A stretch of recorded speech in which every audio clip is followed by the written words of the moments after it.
harta ni biasa disebut, iaitu pertama tahta ya, tahta. Kalau kita ada tahta ataupun ada kuasa, maka di situ manusia mudah lupa. Bukan salah, tahta itu, kuasa itu tidak salah, itu anugerah. Ya, itu anugerah Allah. Tapi mudah kita tersungkur. Ramai yang tersungkur, tapi ramai juga yang berjaya, yang diberkati. Yang kedua iaitu wanita. Ini ramai orang lelaki tersungkur. Ya. Bila sudah ada kuasa, maka dia akan gila wanita pula. Wanita akan datang berimpit dengan dia, melekat kat dia. Ini pun ujian. Banyak berlaku hari ni kan. Wanita, ujian.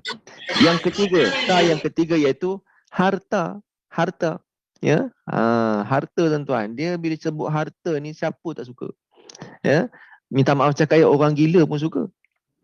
Saya pernah jumpa dengan orang yang dia kena penyakit gila lah kan. Kita belanja makan, dia tak nak.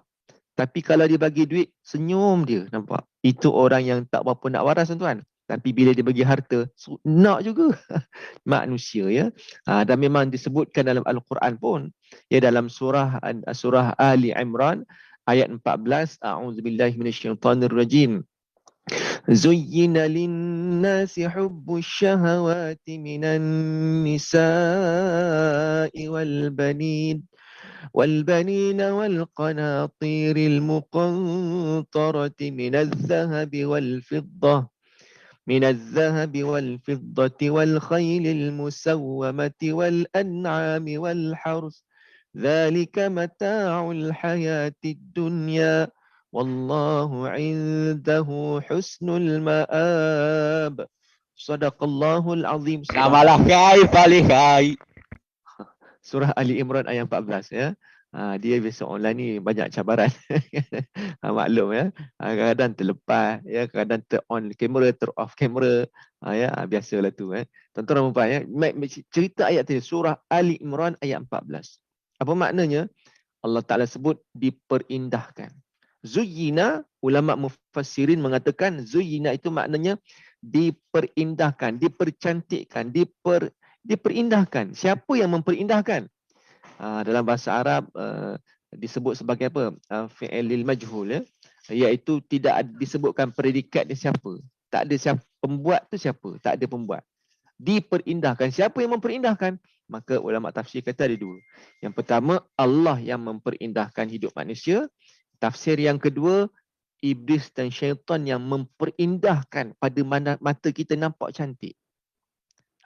Nampak? Tapi ya, kalau kita lihat mungkin kita sebutkan syaitan tadi. Kerana apa? Kerana disebut dalam ayat itu zuyyina lin-nasi hubbus syahawat. Manusia ni diperindahkan hidup manusia ini dengan apa? Dengan sukakan ataupun cintakan syahwat. Inilah bila sebut syahwat, maknanya syaitan yang mempercantikkan. Syaitan yang menipu kita. Ya, padahal benda tu tak cantik, kita nampak cantik. Tengok ya, Allah Ta'ala apa? Sukakan wanita, sukakan anak pinak, sukakan harta benda, emas, perak, binatang tunggangan dan sebagainya. Baik, salah ke kita cintakan wanita? Tak salah. Salahkah kita cintakan harta? Tak salah. Salahkah kita cintakan kenderaan? Tidak salah tuan-tuan. Kerana itu semua memang Allah Ta'ala kurniakan untuk kita. Tapi yang salah dalam ayat ini ialah hubbus syahawat. Hubbun nisa, it's okay. Sayang, cintakan wanita. Tak salah. Sebab Nabi pun hubbun nisa. Nabi pun sayangkan wanita. Sayangkan isteri dan anak-anaknya. Minan nisa wal banin. Hubbul banin. Salah ke kita sayangkan anak pinak? Tidak salah. Ya, wal banin wal qanatiril muqantarah. Ya, sukakan kepada harta yang banyak. Adakah salah? Tidak salah. Sebab Abdurrahman bin Auf pun ya radhiyallahu anhu juga sukakan harta yang banyak. Salah? Tidak salah. Yang salah itu ialah hubbus syahawat. Itu dia. Ada syahwat kat situ, hati-hati. Sebab apa? Kita telah dipercantikkan. Harta tu sebenarnya tak ada apa-apa, tapi dipercantikkan pada pandangan mata kita dengan syahwat, maka kita lupa benda ni. Ya, wanita salah tak salah sebab Nabi pun mencintai wanita. Tapi yang salah bila disandarkan kepada syahwat. Kan? Jadi sebab itulah kita sebut pagi ni berkaitan dengan vaksin hati. Ya, tuan-tuan, itu mukadimah pagi ni ya, mukadimah. Insya-Allah Tuan Zaki, saya akan share slide, boleh ke? Boleh ya, minta izin. Jadi tuan-tuan dan puan, insya-Allah ya, sebab saya belajar dalam kata untuk deliver message ini 10% itu melalui pendengaran. Dengar tu 10%. Tapi kalau kita dapat 6% tu dah bagus lah. Ya, kira 6 tu kira okey dah. 7 tu excellent lah ya. Ya, orang kata payah dapat 10/10 tu payah. Tapi dapat 6 it's okey dah. 7 lagi bagus ya. 10%, 20% lagi melalui visual ya. Visual iaitu dalam bentuk ya, kena kita tunjuk slide ya, tambah dengan pendengaran, tambah dengar, tambah tengok slide, maka dapat 30%. Ya, 20% lagi visual kan. Dia nak tunjuk orang nampak. Kemudian 70% lagi melalui storytelling. Sebab tu minta maaf tuan-tuan, mungkin saya banyak cerita juga sebab apa? Storytelling ni walaupun nampak very simple ya, mungkin 1 minit 2 minit kita storytelling, tapi dia boleh merangkul ke semua topik tu. Kan? Sebab tuan-tuan dan sebab tu dalam Al-Quran juga, tuan-tuan perasan tak dalam Al-Quran banyak Allah Ta'ala cerita. Itu bunyi saya ke? Bukan ya?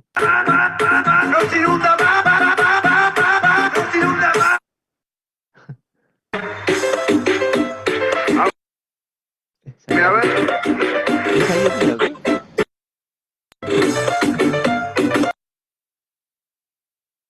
Ada bunyi apa-apa ke? Tak ada. Saya terdengar bunyi macam ada muzik lah. Okey. Minta maaf. Saya takut saya terpasang.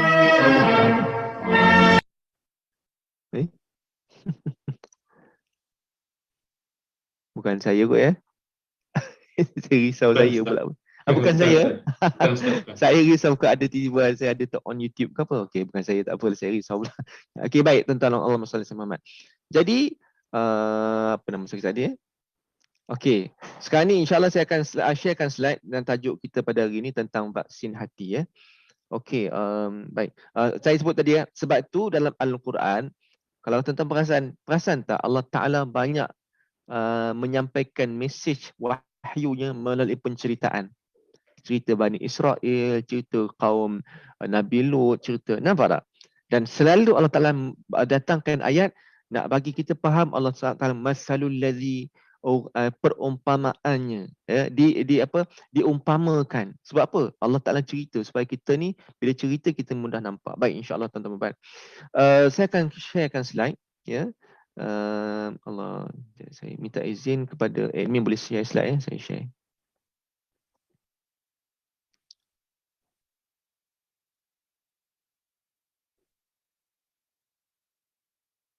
Sekejap.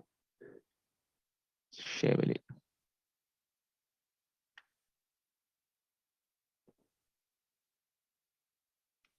Alright.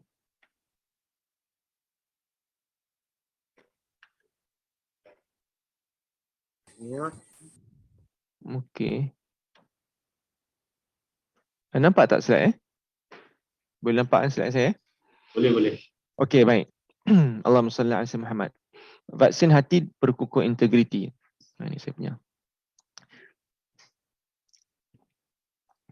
Ini secara ringkaslah, saya rasa benda tak perlu dijelaskan, iaitu integriti bermaksud apa? Kesempurnaan, ya, kejujuran, keikhlasan, keutuhan. Okey. Kita pergi yang seterusnya. Ini integriti menurut Al-Quran. Kan? Saya kira insya-Allah datuk-datuk, datin-datin, tuan-tuan dan puan tahu ayat ni. Allah Taala sebut dalam Al-Quran surah Al-Mu'minun. Ya, ini complete ya. Allah menceritakan ciri seorang mukmin yang berjaya dan berintegriti. Sebab tu kalau tanya saya, macam mana jadi orang yang berintegriti? Ya, rahsianya dalam surah ini.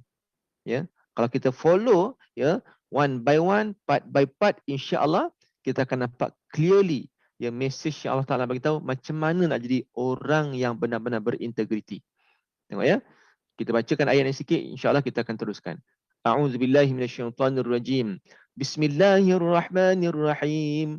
قد أفلح المؤمنون الذين هم في صلاتهم خاشعون والذين هم عن اللغو معرضون والذين هم للزكاة فاعلون والذين هم لفروجهم حافظون إلا على أزواجهم أو ما ملكت أيمانهم فإنهم غير ملومين فمن ابتغى وراء ذلك فأولئك هم العادون والذين هم لأماناتهم وعهدهم راعون والذين هم على صلواتهم يحافظون أولئك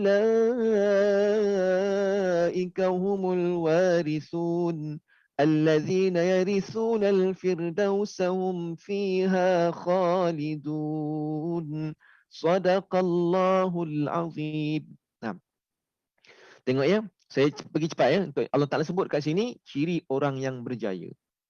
Dalam kurungannya orang yang berintegriti. Ya, sama juga ya. Sebab orang mukmin itu salah satu sifat ciri yang ada pada orang mukmin itu dia berintegriti. Saya sebut tadi kan, orang yang berintegriti itu amanah, kejujuran. Nampak ya? So tengok, apakah ciri yang pertama Allah Ta'ala sebut sini? Yang pertama, allazina hum fi salatihim khusyu'un. Orang yang khusyuk solat dia. Nampak tak? Dia bukan orang yang mendirikan solat semata-mata, tuan-tuan. Orang yang khusyuk di dalam solat dia. Itu paling besar tu. Nombor satu, dia khusyuk solat. Kalau nak kata khusyuk solat, tuan-tuan, dia tak ada ambil rasuah lah. Dia tak ada ambil riba. Dia tak ada apa. Sebab apa? Perkara-perkara haram ini mengganggu kita dan merosakkan kekhusyukan dalam solat. Ya. Sebab itu Allah Ta'ala sebut nombor satu, khusyuk dalam solat. Okey. Ya. Siapa yang khusyuk ni? Orang yang benar-benar dia bebas daripada perkara-perkara yang haram. Nampak tak? Orang yang khusyuk. Sebab tu bila kata khusyuk ni, tuan-tuan, kalau dapat level khusyuk ni, ya Allah, tuan-tuan dan puan, saya nak sebutkan berkat hidup ni tak tahu nak cerita macam mana. Berkat hidup tak tahu nak cerita macam mana. Allahumma salli ala Muhammad. Ya. Saya nak cerita satu kisah lah. Boleh tak? Saya selit-selit cerita. Saya disebutkan 70% tu daripada storytelling kan. Okey. Tuan-tuan, ada kisah yang berlaku di zaman Nabi Musa AS. This is very interesting story. Ya. Tapi walaupun dia ceritanya Allahumma salli ala Muhammad, cerita mungkin kisah Israiliyat. Tapi kisah Israiliyat tidak semua tidak betul. Ya. Kalau Nabi SAW, bagaimana kita nak bermuamalat dengan kisah Israiliyat, Nabi tidak mengiyakan dan Nabi tidak pula menidakkan. Jadi kita boleh ambil dia sebagai satu kisah motivasi. Kalau kisah itu tidak bertentangan dengan mesej Al-Quran, ya kita boleh ambil dia sebagai kisah motivasi. Kalau dia bertentangan dengan Al-Quran, maka kita tolak dia. Okey, begitu kaedah kita nak beramal dengan ataupun kita nak bermuamalah dengan Allahumma salli ala Muhammad dengan kisah Israiliyat. Okey. Sebab antara ulama yang selalu menceritakan kisah-kisah Israiliyat dan boleh dipercayai kisahnya, antaranya riwayat daripada Wahab bin Munabbih. Ya, kalau sebut Wahab bin Munabbih ni, dia banyak cerita tentang Israiliyat dan kisah tu para ulama boleh terima. Ya, baik. Ada kisah berlaku di zaman Nabi Musa AS. Ada seorang ahli ibadah dan dia orang soleh. Dia ni ibadah pada Allah. Ya, solat dia dengan solat caranya tidak sama syariat macam kita. Beribadah pada Allah. Kemudian dia berjumpa dengan Nabi Musa AS. Wahai Musa, kalimullah. Nabi Musa ada satu mukjizat, iaitu mukjizat boleh bercakap dengan Allah. Wa kallamallahu Musa taklima. Nabi Musa itu boleh berkata dengan Allah secara terus. Cuma ini dalam sudut perbincangan ilmu tauhid, akidah. Macam mana cara Nabi Musa bercakap, saya tak nak huraikan. Ya. Tapi memang begitu Allah Ta'ala bagi mukjizat pada Nabi Musa AS boleh bercakap dengan Allah Ta'ala.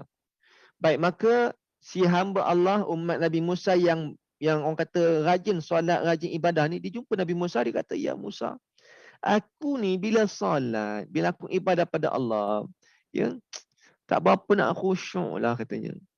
Sebab apa? Sebab terlalu memikirkan tentang esok ni aku nak makan apa. Esok aku nak makan apa ni. Sebab dia kata tiap-tiap hari aku bekerja dan aku dapat upah, hasil upah itu aku dapat membeli sekeping roti. Itulah dia rezeki aku setiap hari. Tapi dalam ibadah aku kan tertanya-tanya, esok ni macam mana ni? Ada roti ke tak ada roti ni? Dia risau tuan-tuan dan puan. Maka disuruh Nabi Musa tanya pada Allah tentang urusan rezeki aku. Maka Nabi Musa pun tanya pada Allah. Maka Allah Ta'ala pun mewahyukan kepada Nabi Musa, bagi tahu pada hamba-Ku, ya, rezeki untuk dia aku telah cukupkan setiap hari sekeping roti, tidak kurang dan tidak lebih. Maka Nabi Musa alaihissalam pun, ya, bagi tahu pada hamba yang soleh ini, kalau kamu nak minta lebih, maka tak dapat. Dan kamu tak perlu risau, tidak kurang setiap hari sekeping roti. Maka dia punya seronok tuan-tuan lain macam. Dia kata, wahai Nabi Musa, aku tak minta lebih. Ya, cuma aku nak tahu jaminan saja. Tuan-tuan dan puan-puan, dengan sebab itu, apa jadi tuan-tuan? Menyebabkan dia ini terlalu seronok beribadah, seronok dia solat pada Allah Ta'ala, ya, sehingga kan dengan khusyuk solat tadi menyebabkan dia sudah tidak lagi lapar. Lapar makan, tapi kurang lapar lah. Maka menyebabkan setiap hari dia dapat sekeping roti tuan-tuan. Dia usaha tetap usaha dan itulah rezeki dia dapat, sekeping roti setiap hari. Tapi luar biasanya di mana tuan-tuan dan puan? Luar biasanya sebelum ni dia makan roti sekeping habis, tapi sekarang ni makan sekeping tinggal separuh, separuh lagi tak lalu makan. Bukan tak lalu makan. Sebab apa tak lalu makan? Sebab seronok, kenyang dengan ibadah tu. Saya ni tuan-tuan, ya, kita ni banyak, saya yakin tuan-tuan dan puan pun, ya, kuat ibadah, tapi kuat makan pun dia juga tak. Saya pun begitu tuan-tuan, ya. Ceramah tapi makan pun boleh tahan juga, ya. Tu nampak badan dah berisi dah. Kan, sekejap turun, sekejap naik, nampak tak? Kita ni kata insya-Allah lah kan kita solat, tapi makan tu boleh tahan juga. Selera je pun. Tapi tuan-tuan, kalau orang ni nampak ada orang tuan-tuan, dia makan tak apa nak lalu. Bukan apa, sebab apa? Dia lagi kenyang dengan ibadah. Solat tu bagi dia kenyang. Dan dia rajin puasa, kan?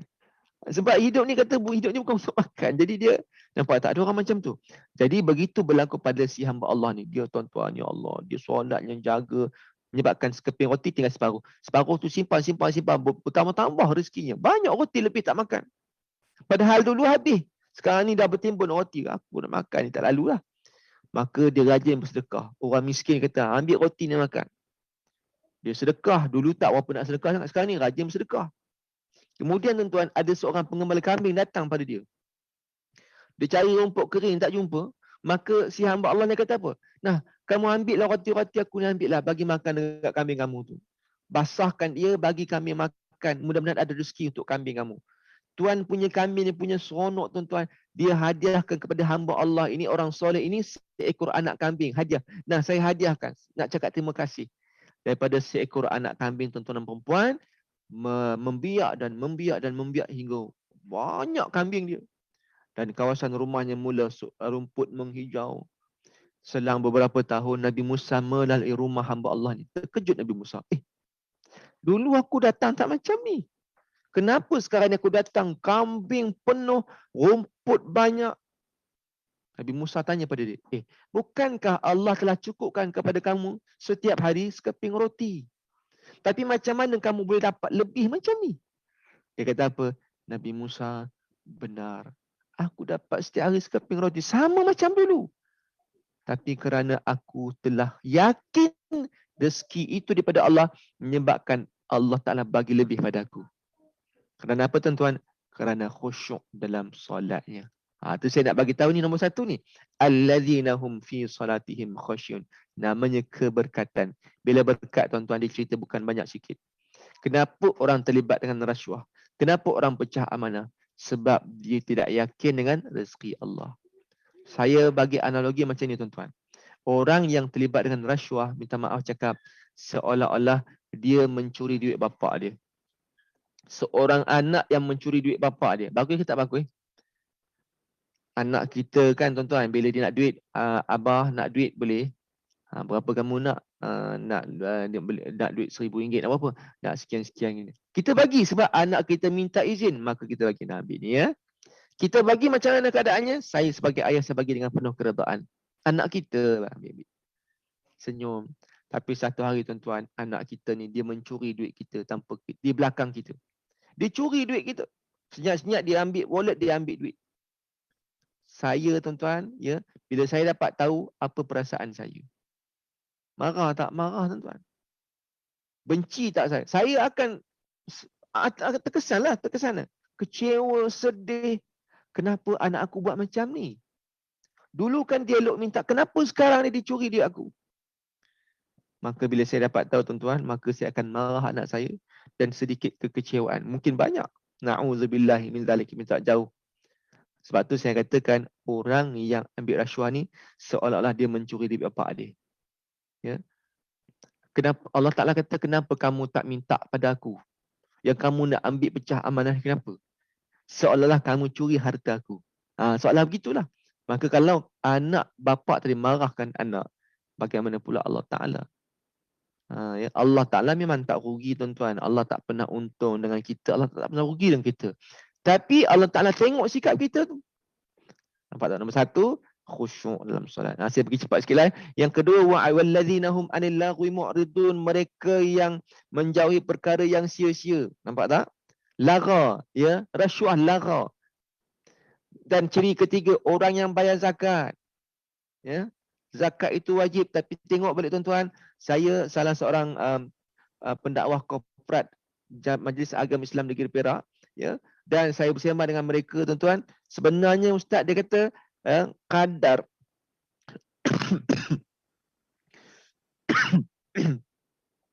kadar orang bayar zakat ni kata masih rendah lagi.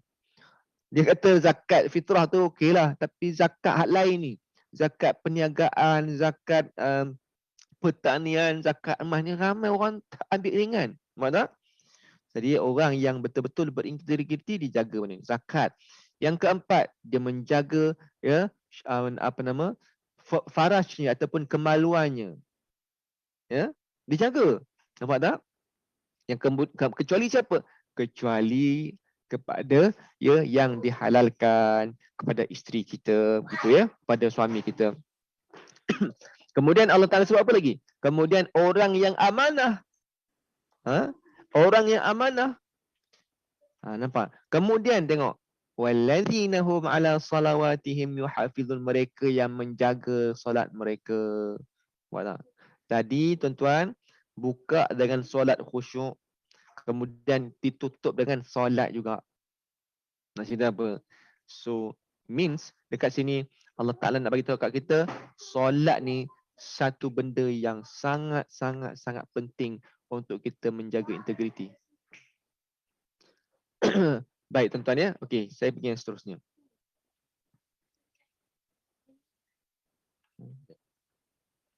Sekejap ya. Bawa kat Umi. Baik. Ini contoh-contoh kartun ya. Bos alat cap jari untuk rekod kedatangan rosak lagi. Ini tak amanah tuan-tuan ya. Dalam minggu ni dah 3 kali dah tak berfungsi katanya. Rasanya lebih elok kita guna alat perakam kat waktu macam dulu. Tak mudah rosak. Nampak tak? Jadi bos kata tak mudah rosak. Tapi mudah ditipu pekerja. Minta pekerja lain tolong punchkan. Ya. Gitulah tuan-tuan ya. Sebab apa? Bila sekarang ni bila kita pakai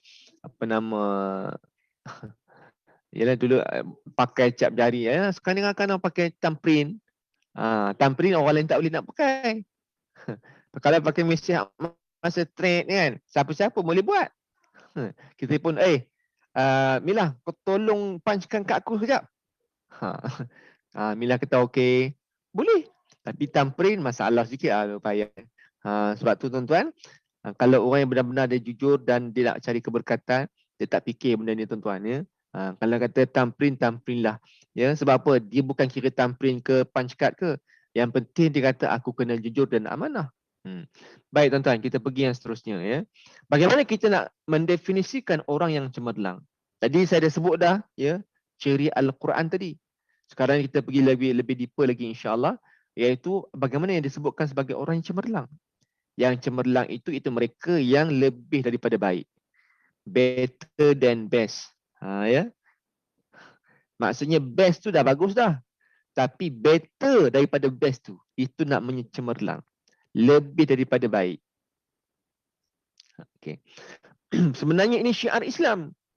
Allah Taala sebut dalam azan kita ya. Setiap kali muazzin azan, hayya 'alas salat. Jom kita solat. Tapi adakah Islam hanya menekankan hanya solat? Solat. Tidak tuan-tuan. Alal falah.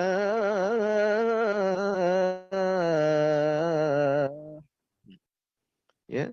Hayya 'alal falah. Marilah kita menuju kejayaan. Nampak tak? So nampak? Bukan saja solat tapi suruh cemerlang juga. Jadi macam mana nak cemerlang tuan-tuan? Sebab tu Islam kita tidak Nabi tuan-tuan. Saya nak sebut dekat sini, Nabi Muhammad sallallahu alaihi wasallam tidak mengajar sahabat-sahabat untuk berbuat baik. Tapi tuan-tuan kena dengar baik-baiklah ya.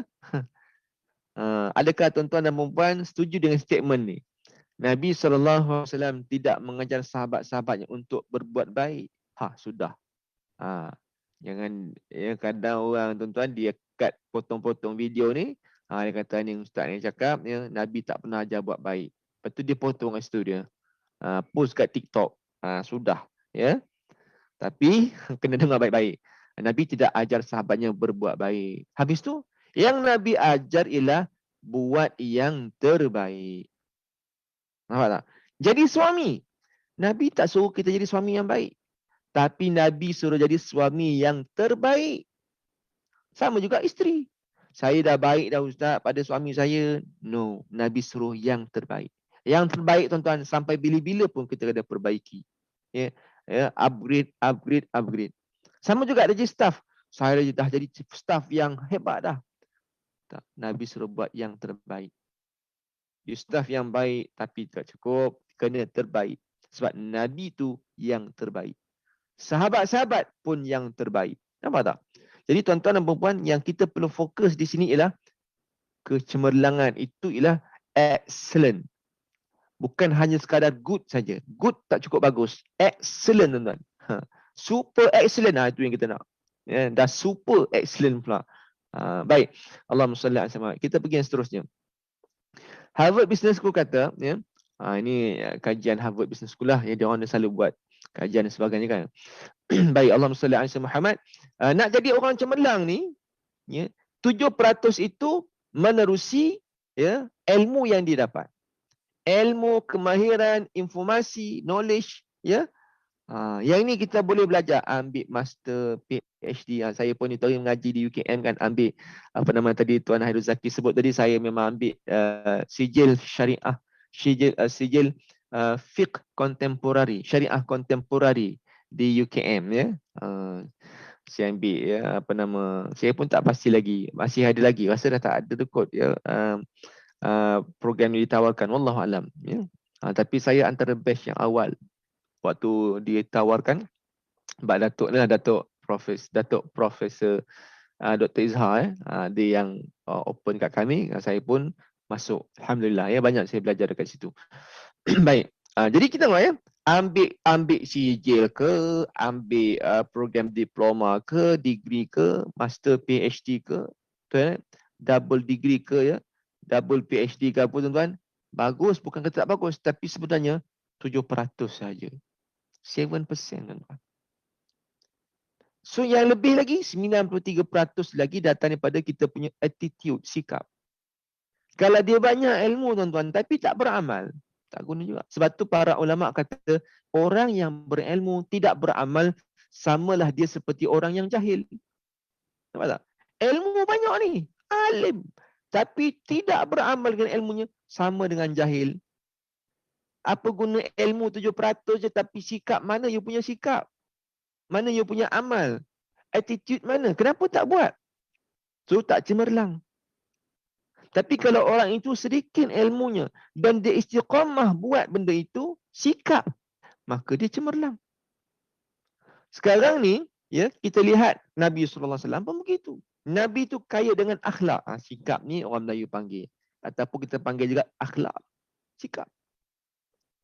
Belajar kursus itu, kursus ni, bagaimana kita nak mencegah rasuah. Pergi kursus, banyak kursus kita pergi. Tapi 7% je ilmu tu. Dah tahu dah, ini dia akta dia, ini dia hukumannya, cerita tuan-tuan. Ustaz dah bagi tahu dah ni bahaya gini, haram. Tahu dah tuan-tuan. Tapi sikap, attitude. Nampak tak? Tapi bukan kata tak penting kita buat program macam ni tuan-tuan. Penting. Sebab kita nak sampaikan lagi, tambah lagi ilmu, tambah lagi informasi. Saya pernah juga tuan-tuan ya, bulan lepas saya beberapa kali juga program dengan Persatuan Bekas Pegawai SPRM. Ya, saya berforum dengan, alhamdulillah dapat pengalaman berforum dengan Datuk Seri Ali Akbar, Datuk Salim, ya. Ini antara orang kuatlah dalam memerangi rasuah di Malaysia ini, dan dia orang dah pencen pun ya. Pengalaman Datuk Seri Akbar tu lama dalam bidang anti rasuah ni sekitar dekat 30 tahun ya. Masya-Allah. Jadi dia kata tuan-tuan, dia orang duk kaji.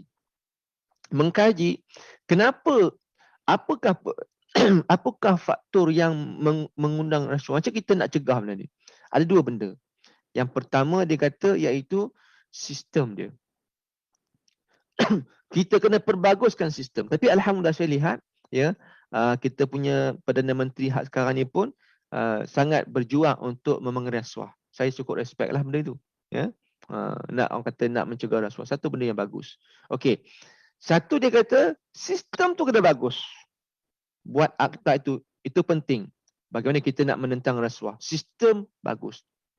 Sistem tu memainkan peranan yang penting. Dan yang kedua iaitu orang dia. Manusia dia. Manusia. Adakah sistem itu yang memainkan peranan penting ataupun manusia itu sendiri yang memainkan peranan penting untuk memerangi rasuah? Kata Datuk Seri Ali Akbar. Ya. Tuan-tuan dia kata, sebab apa dia tengok? Kenapa Malaysia tuan-tuan kalau kita lihat tahun 2019. Kita di tangga 51. Ya. Dalam pengambilan rasuah ni ya. 51. Daripada 180 buah negara, tak silap saya. 51. Kemudian tahun 2020 kita jatuh pada tangga yang ke-57 ataupun 58, antara dua tu lah, saya tak ingat sangat. Tak silap saya nombor 57. 2019 tangga 51. 2020 jatuh anak tangga yang ke-57 ataupun 58. So Datuk ni kata apa tuan-tuan? Kenapa kita jatuh? Ya? Dan dia sebut juga antara negara yang sangat excellent, ya, orang kata baik juga dalam memerangi rasuah, iaitu antaranya Sweden, Denmark antaranya. Dan tu pun dia kata tak dapat 100%. 88%. 88% tu kira good jugalah tu, dah baik ya. Itu pun dia kata tak dapat 90%, 88% je. Tapi itu pun dah kira okey sangatlah. Dia antara negara yang sangat excellent dalam memerangi rasuah. Bila dikaji kenapa mereka dapat jadi negara macam tu. Yang pertama, sistem dia bagus. Memang bagus sistem dia. Yang kedua dia kata apa tuan-tuan? Orang dia tu bagus. Kerana anak-anak mereka daripada kecil telah diajar tentang amanah, integriti.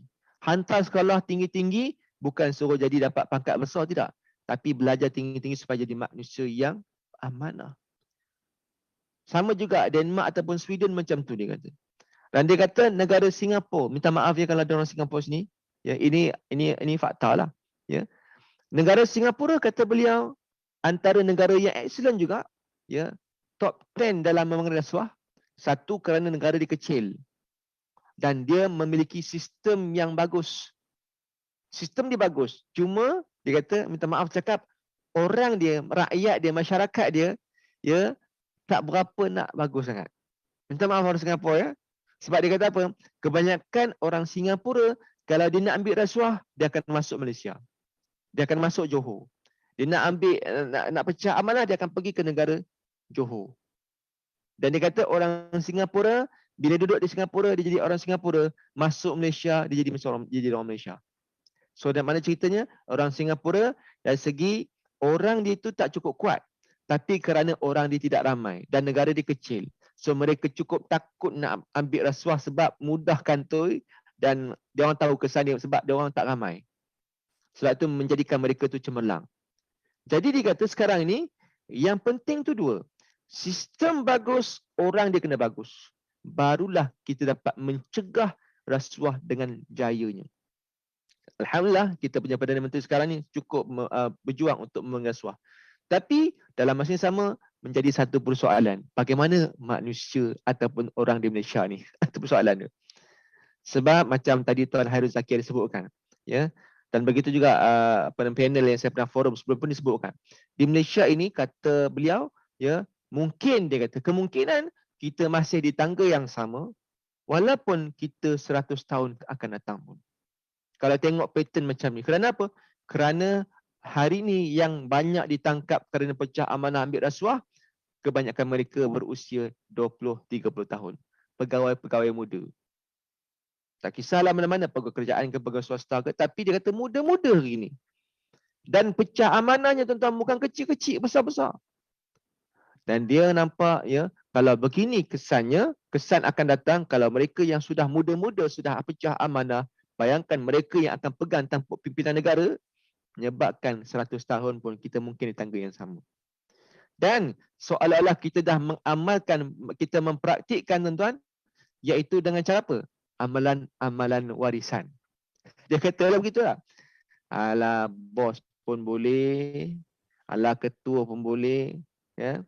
Jadi semua. Dan dia kata bab rasuah ni tak kisah ustaz ke, ya, orang agama tak. Sebab apa? Melibatkan 3 benda tu kan. Tahta, harta, wanita. Dalam surah Ali Imran ayat 14 yang dibacakan tadi pun sama juga tuan-tuan. Allah Ta'ala perindahkan hidup kita ni. Syaitan mempercantikkan hidup kita dengan apa? Dengan hubbus syahwat. Cintakan syahwat. Suka anak, suka, nampak? Suka wanita tapi syahwat. Suka harta benda, syahwat. Suka harta tak salah tapi syahwat itu bahaya. Dia kata tak kisah siapa. Itu saya kata, saya cakap ni untuk saya sebenarnya. Sebab dia kata ada kes. Saya tak sebut negeri mana. Di Malaysia ni tuan-tuan. Ya, hakim mahkamah syariah ditangkap rasuah. Tuan-tuan, hakim mahkamah syariah. Bayangkan. Bukan sekadar hakim tuan-tuan. Dia punya penolong pun sama. Timbalan hakim. Kemudian, ya, orang bawah-bawah satu office pun kena tangkap semua. Ada yang ditangkap katanya, duit rasuah tu disimpan, diselit dalam Quran lagi. Bayangkan tuan-tuan. Selit dalam Quran. Mungkin RM50 100, tapi nak cerita duit tu, tuan-tuan, duit tu tak haram. Perbuatan transaksi tu yang haram. Na'udzubillah min zalik, nampak. Perbuatan tu yang haram. Allah tak suka perbuatan tu. Bukan duit tu haram, duit tu tak haram. Ya, kita orang yang terlibat dengan rasuah tu, dia tak boleh makan duit tu. Untuk dia tak boleh. Ya. Tuan-tuan dan puan-puan rahmati Allah Subhanahu wa taala, nampak tak? Sampai dia kata daripada ketua hakimnya, penolong ketua hakimnya, semualah satu office pun kena semua dibawa pergi ke, ditangkap, dipersoalkan kerana semuanya pecah amanah. Sebab apa? Yang di bawah kata, alah bos atas aku boleh juga. Bos pun tak kisah, tak apalah. Dia kata ketua pun sama, tuan-tuan, ya. Terus kata benda ni bukan, kalau dia ada, walaupun dia orang agama sekalipun, ya, kalau dia tak kuat pegangan agama ni, ya Allah tuan-tuan, mudah na'udzubillah min zalik. Tuan-tuan, ya. Kalau kata rasuah ni, saya pernah jumpa dengan seorang askar tuan-tuan. Waktu tu saya ada program di Kedah, saya naik flight waktu tu, ya, sebab nak cepat kan, ada program lain. Jadi saya terlepas flight nak balik daripada Kedah balik ke KL, flight tu terlepas. Ya. Flight sebab tak check in awal. Sampai airport tu awal tapi terlupa nak check in. Ya, kita pun tanggung lambat check in, kemudian dah terlepas. Ada seorang pegawai atasan juga, dia askar tuan-tuan, ya. Dia askar pekerjaan lah. Dia askar, dia pun terlepas juga macam saya. Jadi kami pun tunggu next flight punya lama, berapa jam pula menunggu. Saya sembang dengan dia.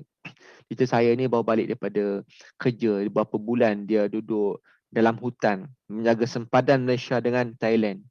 Jaga sempadan Malaysia dengan Thailand. Ya, dan sebab apa banyak kita seruduk barang-barang haram, dadah sebagainya melalui pintu masuk hutan antaranya. Ikut immigration darat semua tu payah ikut hutan. Ya. Jadi dijaga pintu masuk tu lah. Cuma dia kata, Ustaz, dia kata saya ni kalau tak kuat iman ni, saya dah kalah lah katanya. Saya ditawarkan tuan-tuan ni. Dia kata, saya ni dia punya orang daripada seberang yang kata negara sebelah lah ya. Seberang tu dia dah offer dekat saya dah. Dia kata, saya bagi dekat awak setiap bulan. Tak silap saya 20,000 tuan-tuan. Tuan-tuan, gaji kita pun berapa ribu kalau askar lah. Ya, minta maaf lah, saya mungkin ada yang gaji besar kan. Tapi mungkin tak sampai 20,000 kan. Gaji kita mungkin dalam berapa ribu. Saya pun tak tahulah berapa gaji askar kan. Jadi katakan kalaulah pangkat besar 7, 8 ribu, 10 ribu. 10 ribu, kalau orang nak bagi 20 ribu lagi, oh dapat 30 ribu sebulan. Dan dia kata, saya akan bagi awak 20 ribu setiap bulan. Tapi dengan syarat, lepaskan barang ni masuk. Dan dia ada kuasa. Sebab dia ketua waktu itu. Kalau dia kata okey, orang anak bawah nak cakap apa? Dan orang atas dia kata, boleh silakan. Anak buah pun, okey sajalah. Dia kata, kalau saya tak kuat Ustaz, saya dah ambil dah duit tu. Saya boleh hidup senang. Kan? Tapi saya ingat satu je. Saya ingat duit ni tak halal ni. Allah tak suka tuan-tuan. So saya kata, kalau kita kelabu mata juga tuan-tuan. Tapi kerana ingatkan Allah Ta'ala tu. Allah yang bagi rezeki. Allah tengok kita. Walaupun di hutan sekalipun. Saya tak nak ambil. Saya takut nak ambil.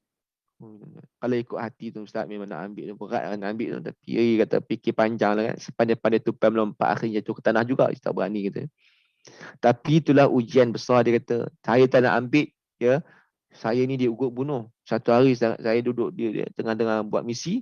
Tiba-tiba dia kata, pedang betul-betul depan mata. Tuan-tuan. Depan mata tu orang nak bunuh dia. Dia kata besar ya. Perjuangan dia orang tuan-tuan. Bukan calang-calang ya. Kita berterima kasihlah pada frontliners kita ni ya. Yang menjaga keamanan negara tuan-tuan. Kita tak nampak kesusahan mereka. Tapi ni ujian mereka. Ujian nak dapat rasuah pun ni juga ya. Ujian ujian tu lah. Ujian ialah berat. Bukan mudah ya. Nak jadi frontliners semua. Bukan benda mudah. Mengorbankan jiwa dan raga mereka. Tapi satu benda Allah janji mereka ni hadiah besar. Ya, ganjaran besar. Allahumma salli ala Muhammad ya. Baik Allah, kita pergi yang seterusnya. Apa ni? Nanti kita akan buka soalan, insya-Allah kita boleh bincangkan. Baik. Okey, saya pergi kepada ni. Imam Al-Ghazali sebut dalam manusia ini tuan-tuan ada 4 elemen ataupun 4 fakulti. Tapi dekat sini saya tak nyatakan yang satu lagi. Yang pertama roh. Ya. Yang itu saya kecualikan dalam perbincangan ni. Roh kita tolak tepi sebab roh itu tak perlulah kita dibincangkan sebab dia satu perbincangan yang mungkin tak perlu kita bincangkan. Sebab apa dah disebut dalam Quran ya, qulir ruhu min amri rabbi. Roh itu adalah urusan Tuhanku. Dah kita letak tepi ya, roh. Tapi roh ini ya bila kita hidup maknanya roh ada. Okey, roh tak nampak kan tapi dia ada. Yang kedua hati. Hati raja dalam kerajaan diri. Kata Imam Al-Ghazali. Hati raja. Raja nak kerjakan baik-baik. Yang seterusnya akal. Akal penasihat kepada raja, iaitu hati. Dan ada satu lagi namanya nafsu. Nafsu ini nafsu yang ammarah bisu. Nafsu yang tidak baik, yang senantiasa mendorong kepada kejahatan ya. Bukan nafsu yang baik, ada nafsu baik, nafsul mutmainnah, nafsu baik. Ini nafsu yang tidak baik. Nafsu ni jahat. Dia sentiasa menasihat hati supaya buat benda tak baik. Jadi sekarang ni akal dan nafsu ini sentiasa berperang. Siapa nak menang? Hati dia akan turut sahaja. Dia akan turuti saja. Siapa yang menang, memenangi raja, dia menang. Sama ada akal ataupun nafsu. Maka akal itu makanan dia ialah ilmu. Banyak ilmu, Ya, banyak belajar, maka akal tadi menasihati. Ini betul, tuan. Ini tuan raja tak boleh ambil rasuah sebab haram. Raja kata, okey, okey, okey, okey. Akal kata, raja tak boleh buat macam ni. Raja kena buat benda baik. Okey. Sebab apa? Makin bertambah ilmu, makin kuatlah nasihatnya pada raja tadi. Tapi kalau akal kalah, nafsu menang. Allahumma salli ala Muhammad, ya. Na'udzubillah. Nafsu sentiasa menasihat raja. Raja, ya, raja kena ambil rasuah. Contoh, raja diri tuan-tuan, ya, bukan cerita orang lain, raja diri. Raja kena ambil rasuah. Raja kata okey. Sebab apa? Akal dah kalah. Akal tak boleh buat apa? Tak ada ilmu pun. Nafsu menang lah. Raja, ya, kena buat benda yang tak baik ni. Raja kata okey. Sebab raja ni taat saja. Dia ikut saja apa yang disebut, apa yang dinasihatkan oleh akal ataupun nafsu tadi. Sekarang ni siapa menang? Tengok siapa yang paling kuat. Okey, baik, Allahumma salli ala Muhammad. Jadi kita tengok tuan-tuan, pada pagi ni saya jemput kumpulan Hijaz untuk bersama dengan kita, ya. Kita selit-selit supaya Hijaz pun dapat bersama kita ni. Silakan insya-Allah kumpulan Hijaz, ya, falyatafaddal mashkura. Alhamdulillah dia pun telah sampai, ya, di skrin kita masing-masing, ya. Dah sampai di skrin kita masing-masing. Cuma dia kan tak dapatlah datang betul-betul, ya. Nanti nak bayar pula berapa bulan nak bayar ni kan. Okey, baik. Hijaz ada satu nasyid tuan-tuan yang best. Saya suka lagu ni sebab lagu ni sentiasa mengingatkan kita tentang satu perkara, iaitu mata hati. Jadi sayalah yang biar saya nyanyilah, ya. Baik. Pandangan mata selalu menipu, pandangan akal selalu tersalah. Pandangan nafsu selalu melulu, pandangan hati itu yang hakiki. Kalau hati itu bersih, pandangan hati itu yang hakiki. Kalau hati itu bersih, hati kalau terlalu bersih, pandangannya akan menembusi hijab. Hati jika sudah bersih, firasatnya tepat kehendak Allah. Tapi hati bila dikotori, bisikannya bukan lagi kebenaran. Tapi hati bila dikotori, bisikannya bukan lagi kebenaran. Hati tempat jatuhnya pandangan Allah. Jasad lahir tumpuan manusia. Utamakanlah pandangan Allah daripada pandangan manusia. Utamakanlah pandangan Allah daripada pandangan manusia. Okey tuan-tuan, ya. Itu lagu dia. Kita ambil rangkap yang pertama je. Pandangan mata selalu menipu. Yang kedua, pandangan akal selalu tersalah. Yang ketiga, pandangan nafsu selalu melulu. Dan yang keempat, pandangan hati itu yang hakiki kalau hati itu bersih. 4 benda je kita bincangkan pada pagi ni. Baik. Kita tengok tuan-tuan, ya. Maka kita dekat sini ada falsafah pandangan kita, ada pandangan mata, akal, nafsu dan hati. So kalau kita tengok pandangan mata, dia kata apa? Selalu menipu. Cuba tuan-tuan tengokkan gambar ini, apa yang kita nampak di skrin. Saya yakin tuan-tuan dan puan mungkin nampak apa kita nampak kat situ.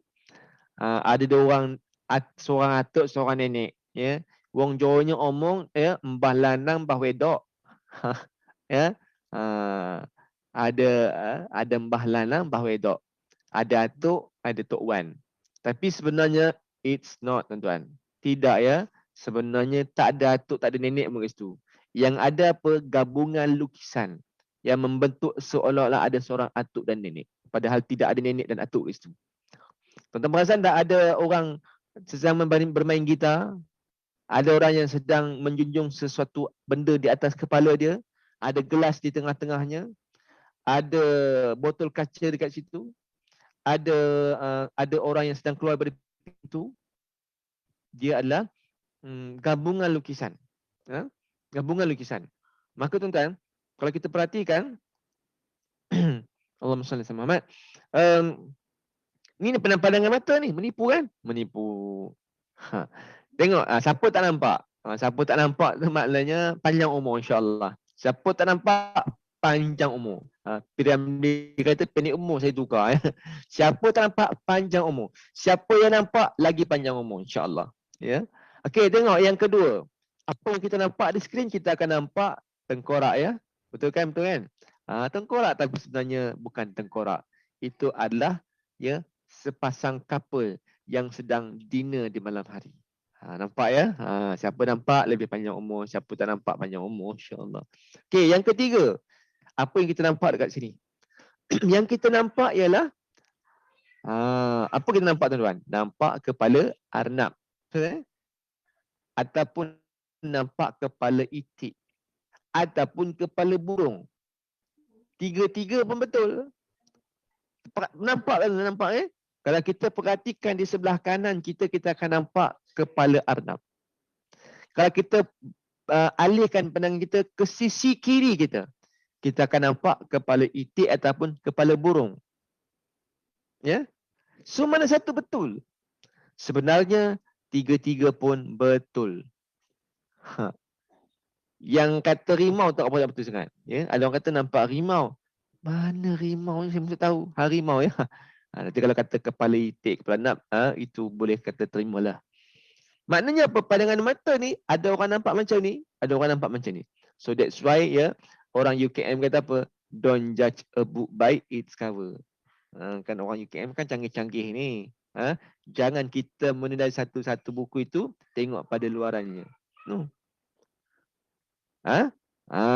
Maknanya luaran itu tidaklah 100% betul. Luaran itu mencerminkan dalaman. Kalau menurut ilmu tasawufnya begitu, ya. Kalau ikut ilmu tasawuf, ya, baik luar, baik dalam. Ya. Baik luar, baik dalam. Tapi ada orang kata jangan tengok luar, yang penting hati ikhlas. Itu menipu tuan-tuan. Ya. Kalau hati baik, luar pun baik. Itu kalau ilmu tasawuf begitu. Orang tasawuf kata mesti begitu. Kalau kata baik dalam, luar mesti baik. Okey. Tapi boleh jadi tak luar baik dan tak baik. Ada juga munafik. Orang munafik kan macam tu. Tapi kita tidaklah bincangkan tentang perkara itu. Penting kat sini, luaran itu, kan sebut nasyid tadi kan, hati tempat jatuhnya pandangan Allah. Jasad luaran kita, pandangan manusia. Utamakan pandangan Allah daripada pandangan manusia. Baik, kita pergi yang seterusnya. Tuan-tuan ya, ini apa yang kita nampak daripada gambar rajah kita. Di skrin kita akan nampak ya, satu muka kan, muka Red Indian, betul tak? Kita nampak Red Indian ya. Sebenarnya itu adalah orang Eskimo yang berpakaian Eskimo ya, daripada arah sisi belakang. Ya, nampak kan? Alhamdulillah.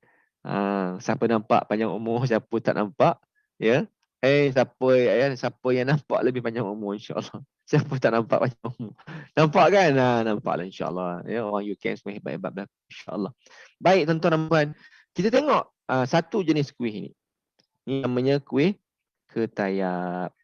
Kuih ketayap ni tuan-tuan, ini adalah kuih kegemaran saya. Ya, kegemaran saya. Saya suka. Cuba kita perhatikan kuih ini, tuan-tuan. Cuba kita perhatikan kuih ini. Deepnya lagu ni ya, Nurul Nadia. Terima kasih Nurul Nadia. Okey. Tengok apa nama kuih ini, kita nampak apa? Kita akan nampak, kita cuba tengok 4 pandangan tadi ya. Mata, akal, nafsu, hati melihat kuih ketayap. Ini adalah kuih kegemaran saya, sebab tu saya bawa kuih ni. Saya pun tak tahu kuih kegemaran tuan-tuan apa-apa. Jadi saya tak tahu, saya buat kuih saya. Namanya kuih ketayap. Orang UKM panggil spring roll. Ya. Spring roll ya. Kalau ikut apa nama arwahnya Din Brambo setengah ya. Spring roll on the floor, walking to the school by bus. kan tu arwahnya almarhum ya. Pelawak Malaysia lu sehingga ya. Dia kata spring roll ya on the floor ya. Going to school by bus, nama kuih. Punya panjang namanya. Tengok spring orang kuih ketayap lah senang ya. Nama ketayap apa tak payah cerita macam kenapa namanya ketayap, saya pun tak tahu. Kuih ketayap, tengok guna mata apa kita nampak tuan-tuan dan puan. Kita akan nampak kuih ketayap, betul kan? Siapa yang nampak keripap itu masalah tu. Sama ada rabun ataupun hanya tahu makan je. Aku ni nama. Ada orang macam tu kan. Kalau nampak keripap, ini keripap ni. Saya pun risau tu. Baik cek dengan doktor ni. Cek balik dengan doktor ni apa masalah dia ni. Ya. Sekarang ni kuih ketayap warna hijau. Ada nyor dalam dia. Ya. Ada nyor kan. Ada gula Melaka. Tapi pernah tak berlaku dalam hidup kita tuan-tuan dan puan, makan kuih nampak sedap tapi tak sedap. Pernah tak kita nampak satu juadah itu nampak tak sedap tapi bila makan sedap? Pernah juga kan, saya banyak kali dah jadi. Tengok tak sedap bila makan, sedap pula ni. Pernah pula kita tengok kuih tu nampak tak sedap. Tak sedap nampak. Bila makan, sedap pula. Namanya pandangan mata. Pandangan mata kan menipu. Okey, kita pergi yang kedua. Pandangan akal. Pandangan akal tuan-tuan dan puan, ya Allah, ya, dia based on our knowledge, berdasarkan ilmu kita. Dan dia akan kepada ahlinya lah, ya. Kita kata yang ahlinya sentiasa menggunakan akal. Contoh, dia tengok kuih ketayap ni, siapa ahlinya? Ahlinya lah golongan wanita sebab mereka ni pandai masak. Dia tahu ilmu masak, dia tahu nak guna tepung apa, pandai. Dia pandai olah ya, dia pandai alter tepung gandum, tepung jagung jadi kuih. Kita ni ada tepung pulut je ni. Tuan-tuan kalau bagi kat saya orang lelaki, ni ambil tepung pulut ni. Nak buat apa dengan tepung pulut? Kita nak buat pulut saya ambil tepung pulut ni, saya nak buat pulut lah. Mana maunya. Mana mungkin tepung pulut jadi pulut. Tak mau jadinya tuan-tuan. Walaupun dia asal usul daripada pulut, tapi nak jadi pulut tak jadi dah. Tapi kalau bagi kat orang perempuan, nah tepung pulut sekilo ni. Pandai dia buat kuih tuan-tuan. Dia buat kuih tu kuih ni lah. Sebab apa? Ilmu. Jadi orang yang berilmu, pandai ilmu masak ni, dia tengok kuih ketayap, dia akan guna ilmu dia. Dia tengok kuih tu, akal lah. Dia tengok kuih dia. Tengok kuih ketayap tahu tak sedap ni. Macam mana kamu tahu kuih ni tak sedap? Tengok rupa pun tahu dah. Tengok tepung apa nama dia punya telur kurang tu. Kurang, telurnya kurang katanya. Gula merah tu pun, gula merah tu terlebih gula merah tu katanya. Pula dia. Tapi pernah tak berlaku kita kata menggunakan ilmu kita begini. Tapi bila makan, sedap pula kuih ni. Kamu kata tak sedap. Kamu kata hebat sangat masak, kamu kata tak sedap. Tapi bila makan, sedap pula. Ya. Nampak tuan-tuan? Jadi dia ceritanya dekat sini, ya. Ilmu tu berdasarkan akal kita. Baik ya. Jadi perhatikan baik-baik. Akal ni berdasarkan ilmu tadi berdasarkan akal tadi berdasarkan ilmu gitu. Sebab tu kerana minta maaf tuan-tuan, sama juga. Hari ni kita nak bincangkan tentang apa pun saja. Cara mendidik anak-anak, ilmu komunikasi, ilmu internet, semuanya berubah.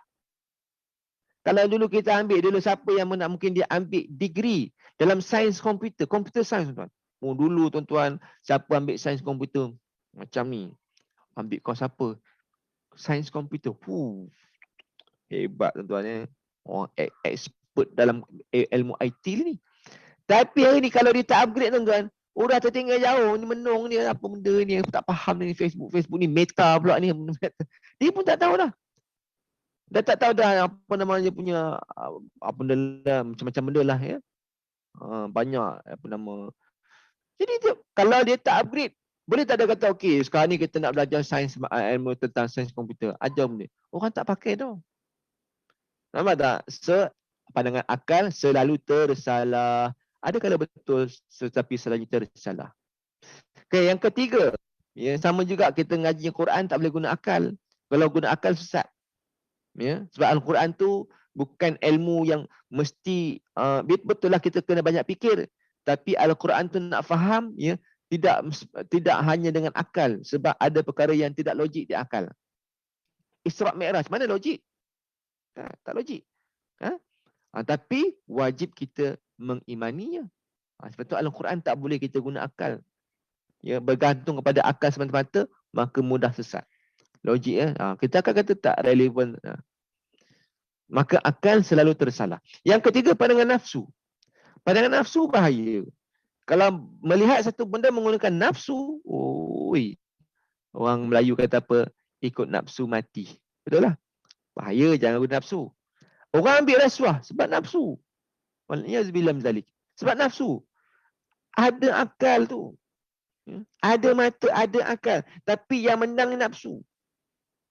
Dia menang nafsu tuan-tuan, habis. Dia pecah mana? Dia ambil 20,000. Fikirnya sekejap. Dia tak fikir apa jadi pada anak dia. Dia tak fikir apa jadi pada pendapatan dia. Tak fikir masa akan datang. Bahaya. Yang keempat iaitu yang seterusnya pandangan hati itu yang hakiki. Kalau hati itu bersih, syarat tu bersih. Sekarang ni tuan-tuan, pandangan hati macam mana tengok kuih ketayap ni? Macam mana kita nak melihat kuih ketayap ini? Bagaimana kita ingin melihat kuih ketayap ini menggunakan pandangan hati? Tengok kuih ketayap guna hati, nampak apa? Tuan-tuan bolehlah komen di ruangan chat tu, tak ada masalah ya. Tengok risau juga saya ni cakap sorang-sorang ke, tuan-tuan ni dengar ke tak dengar ke. Minta maaf, inilah cabaran dunia online ni. Ya, tengok ni saya sorang-sorang cakap depan kamera tuan-tuan. Kalau orang tak faham nanti apa cakap sorang-sorang tu tak betul. Dengar ya. Cuba tuan-tuan jawab di ruangan komen, nak tengok sikit lah ya. Kalau tengok kuih ketayap guna pandangan hati, apa yang kita nampak? Cuba jawab dekat komen, nak tengok sikit. Ini kalau tengok saya di ruangan Zoom lah ya. Nampak sedap. Nampaklah sikit. Ada yang nampak. Nampak kuih color hijau. Sedap. Ya. Okey, menarik, lazat. Lapar. Kuih favorite. Lapar. Dah tengah hari lapar lah kau. Terlebih garing. Boy, nampak kurang. Ini guna pandangan hati ni. Ya. Ini semua nampaknya lapar tu, nafsu tu. RM2. Ini banyak benar tengok Upin Ipin lah ni ya. Nampak kampung. Okey, bagus. Manis kot. Kuih favourite saya juga ni. Teringat ibu mertua rajin buat. Masya Allah. Nampak tu. Bagus ya. Susah nak dapatkan bahan-bahan. Ya juga ya. Nampak kelapa kering. Alhamdulillah ada rezeki nak makan. Kegemaran ramai rakyat Malaysia. Iya ke ni? Ya. Nampak tak? Jawapan yang pelbagai. Masing-masing ada pandangan. Betul tak? Masing-masing akan ada pandangan yang berbeza. Dan ini semua pandangan mata. Ini luar biasa, nampak diabetes tu. Ya, nampak diabetes ya. Teringat Kak Mak di kampung. Betul.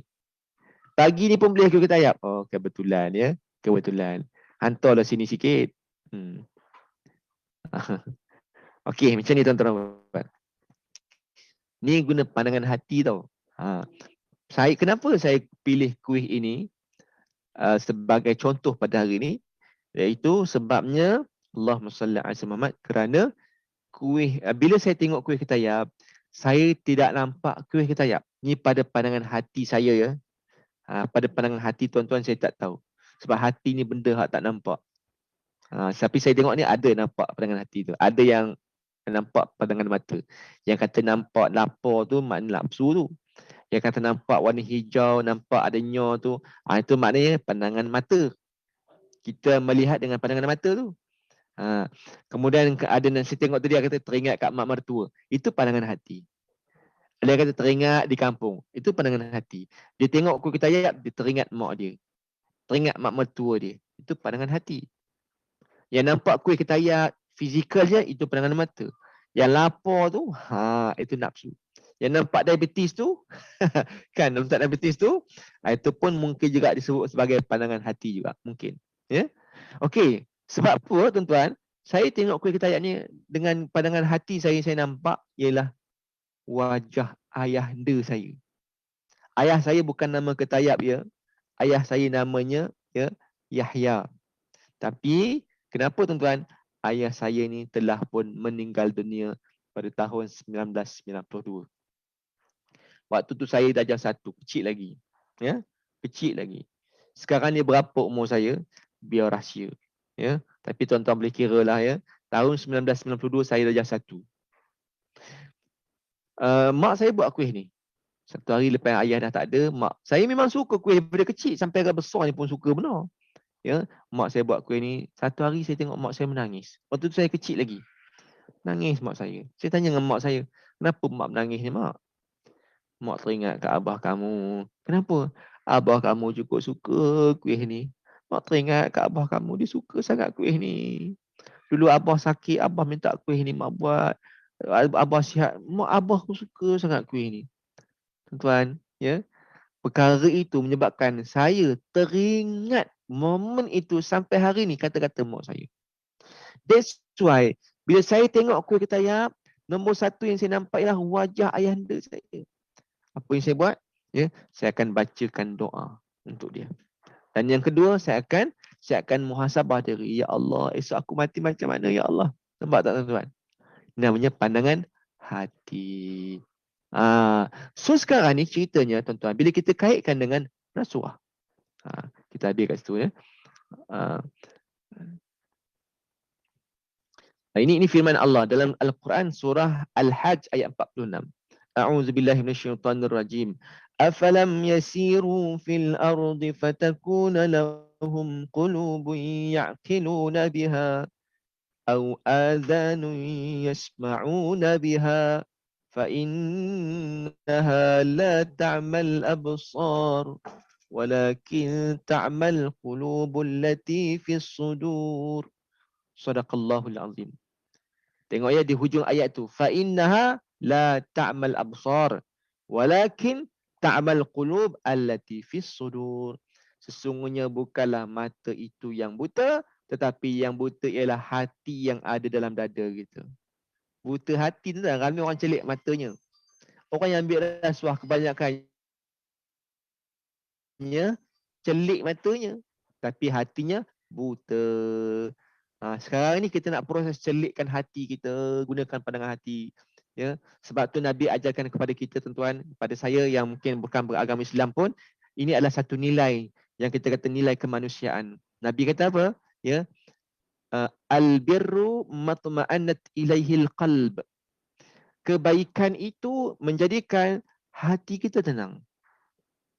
Kebaikan itu menjadikan hati kita tenang. Wal ismu ma haka hafin nafsi wa taraddada fi sadri.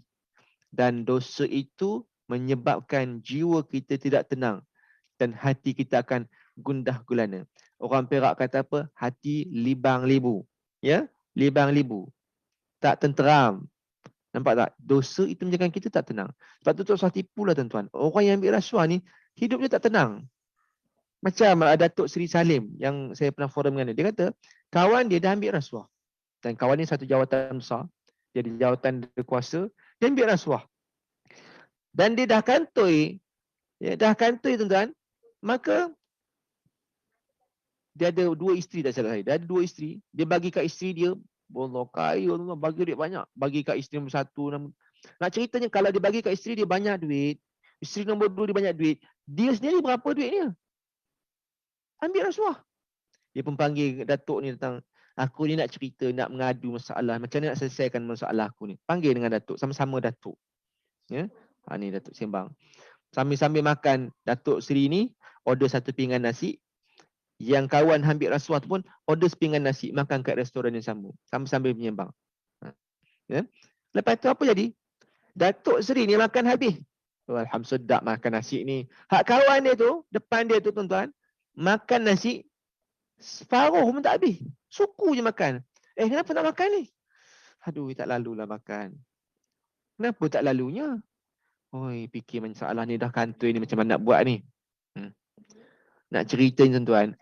Ya, kaya berbenar tu. Kaya dengan rasuah lah. Ya, kaya lah kaya. Tapi apa guna kaya tapi makan tak kenyang? Apa gunanya kaya tapi hati tak tenteram. Nak bawa ke mana? Apa nak buat banyak-banyak duit? Beli rumah 10 biji. Yang duduknya satu rumah je pun.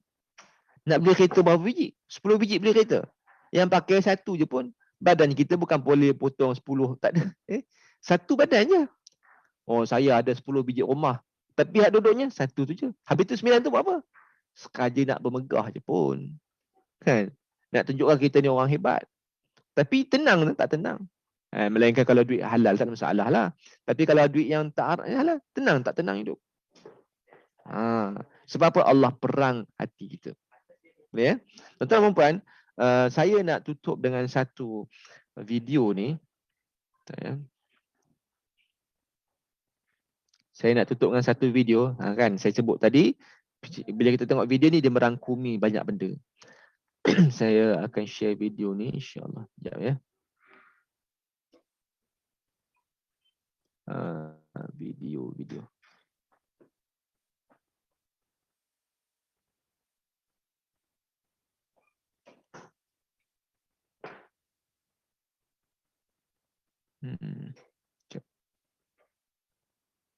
Harap-harap video ni okey ya.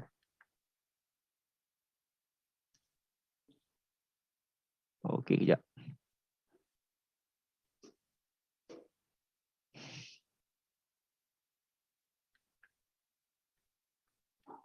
Saya share. Bismillahirrahmanirrahim.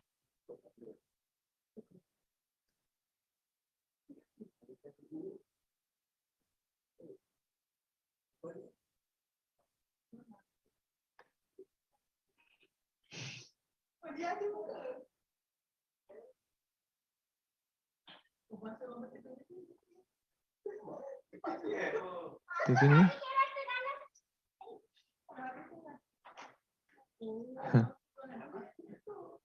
Ya, tuan-tuan. Share. Saya share screen lah. Okey. Bismillah. Okey, nampak ya kat screen? Okey. Bismillah. Okey, tuan-tuan perhatikan video ini ya sebagai mungkin dah pernah tengok video ni. Ya, mungkin dah tengok video ni. Tapi sebenarnya walaupun minta maaf tapi video ni bukan ni daripada selatan daripada Thailand lah, tapi insya-Allah boleh kita ambil manfaat insya-Allah. Tuan-tuan perhatikan ya.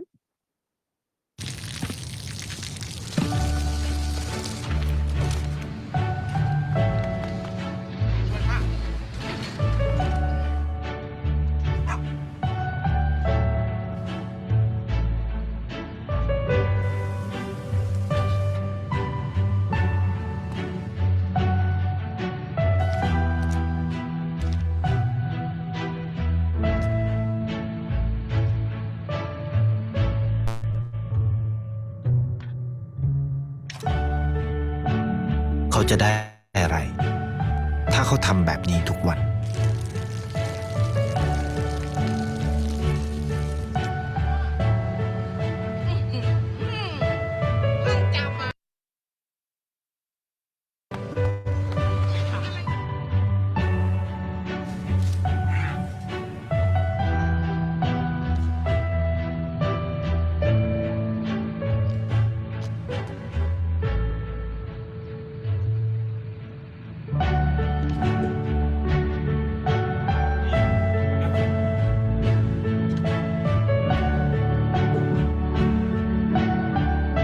เขาจะไม่ได้อะไรเลย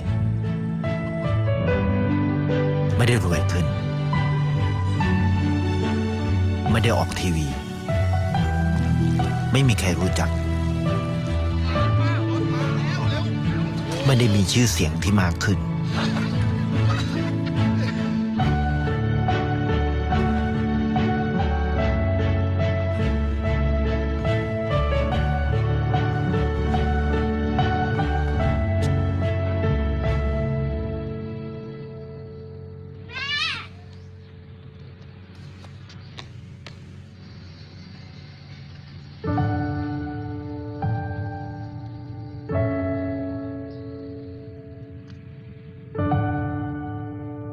เพราะสิ่งที่เขาได้คือได้แค่ความรู้สึก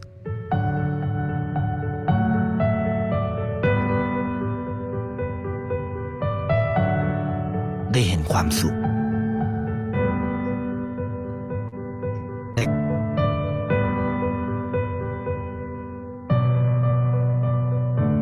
ได้ความรักได้ในสิ่งที่เงินซื้อไม่ได้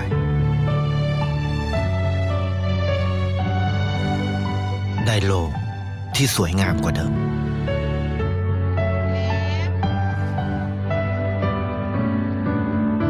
ในชีวิตคุณ อะไรคือสิ่งที่คุณต้องการมากที่สุด ไทยประกันชีวิต Okey, baik Cia ni tuan-tuan. kuanti. Macam itulah video yang mungkin memberikan manfaat. So maksudnya dekat situ, ya kita walaupun kita ni orang biasa, ya, tapi tengok ya, dia dapat membahagiakan orang lain. Bukan hanya untuk diri, bukan dia seorang je bahagia, tapi haiwan pun dibahagiakan juga. Ya. Jiran tetangga pun sayang kat dia, orang sayang dekat dia. Ini antara ciri orang yang kata apa, yang berintegriti lah, ya. Orang yang baik dalam jujur amanah hidupnya, insya-Allah begini dapatnya. Okey, sebab tengok video ni kan, so maknanya yang kita fokus ialah pembangunan diri, islahkan diri kita. Ya.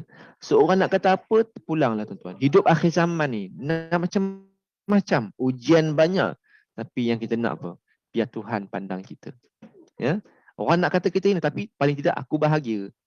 Apa gunanya kalau orang pandang kita hebat, tapi hati tak tenang? Apa gunanya kita tunjuk semua benda, tapi hati tak tenang? Orang nak biarlah orang pandang kita mulia, hati kita tenang. Ni orang sanjung kita, orang kata puji kita, tapi hati tak tenang, nak buat apa? So biarlah kita dapat dua-dua, ketenangan juga, kebahagiaan pun dapat, ketenangan dan kebahagiaan dapat, dan juga biarlah kita dipandang mulia juga. Yang paling penting dipandang mulia oleh Allah Subhanahu Wa Taala. Okey, mungkin saya nak buka lah, mungkin kita dah 11.30 ni, kita buka kepada sesi soal jawab jika ada lah ya.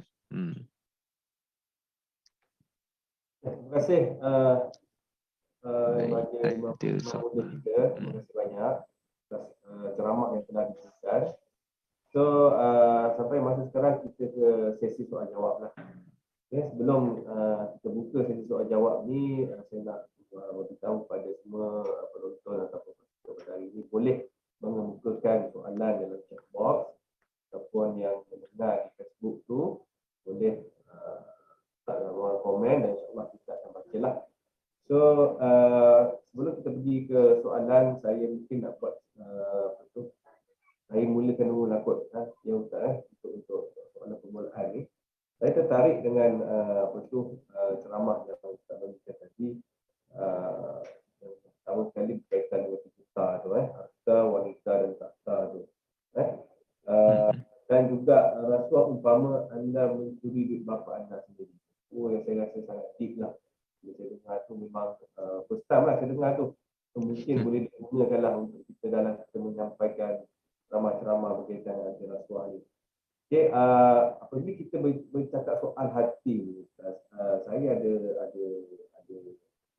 tips lah, tips untuk kita beristiqamah dalam hati kita untuk melaksanakan ibadah dan berintegriti supaya tidak tergelincir dalam membuat dosa. Sebab saya nak kaitkan juga dengan ahli tasawuf. Kalau ahli tasawuf, golongan tasawuf ini lebih mementingkan ataupun meninggikan berkaitan dengan hati yang hidup. Mungkin Tuan Imam kita beruraikan sedikitlah apakah yang dimaksudkan hati hidup tadi dan apakah tips-tips untuk kita sentiasa beristiqamah dalam hati kita. Silakan Ustaz. Baik, bismillahirrahmanirrahim. Ya, terima kasih Tuan Zaki, Tuan Hairul Zaki. Apakah tips untuk kita nak istiqamah, ya, menjaga hati? Okey, bila kita sebut tentang istiqamah ni tips dia mudah je. Ya. Buat sampai jadi. Tu. Buat sampai jadi. Itu tips yang paling penting saya nampak. Kenapa tak dapat ni? Buat lagi sampai dapat. Sebab memang betul ya, istiqamah ni satu benda yang sangat berat.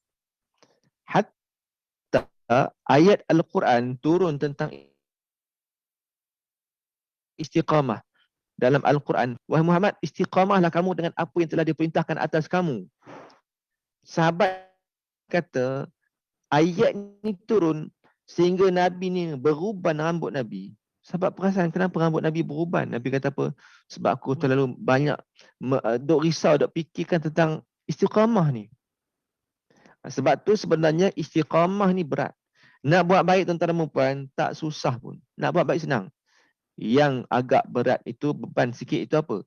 Istiqamah. Istiqamah tu memang. Sebab tu nak cara istiqamah pun nombor satu. Nombor satu, buat secara beransur-ansur. Buat secara sikit-sikit. Tapi biar berterusan. Sebab ada hadis Nabi sebut ya. Allahumma salli ala sayyidina Muhammad. Inna Allah yuhibbu idza amila ahad. Apa nama? Hadis ni maksud macam ni. Sesungguhnya Allah mencintai amalan hamba-Ku yang dia buat secara berterusan walaupun sedikit. Ya, sikit tapi berterusan.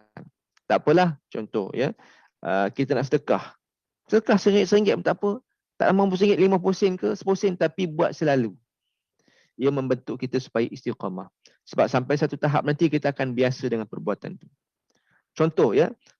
Susahnya nak contoh apa ya, kita contoh kalau bab kerja kan. Susahnya aku nak datang awal ke pejabat contoh. Kan? Selalu datang lambat. Ialah macam-macam, tapi macam mana kita nak istiqamah? Istiqamahnya hari ni tak berjaya, esok buat lagi. Cuba lagi. Lama-lama kita akan jadi biasa. Sama juga nak bangun tahajud pun susah. Tapi kalau kita selalu buat sikit-sikit, lama-lama dia akan jadi mudah. Kemudian yang kedua saya sebutkan tadi, buat sampai jadi. Tak jadi, jangan patah semangat, buat lagi. Ya. Bila dah dapat, tuan-tuan, jagalah dia sungguh-sungguh, minta pada Allah. Ya Allah, bantulah aku untuk istiqamah dalam kebaikan. Ya, sebab istiqamah ni, dia bila-bila masa pun boleh pecah. Ya. Tapi kita minta pada Allah supaya Allah pelihara kita. Itulah antara tips yang boleh saya kongsikan. Wallahu a'lam.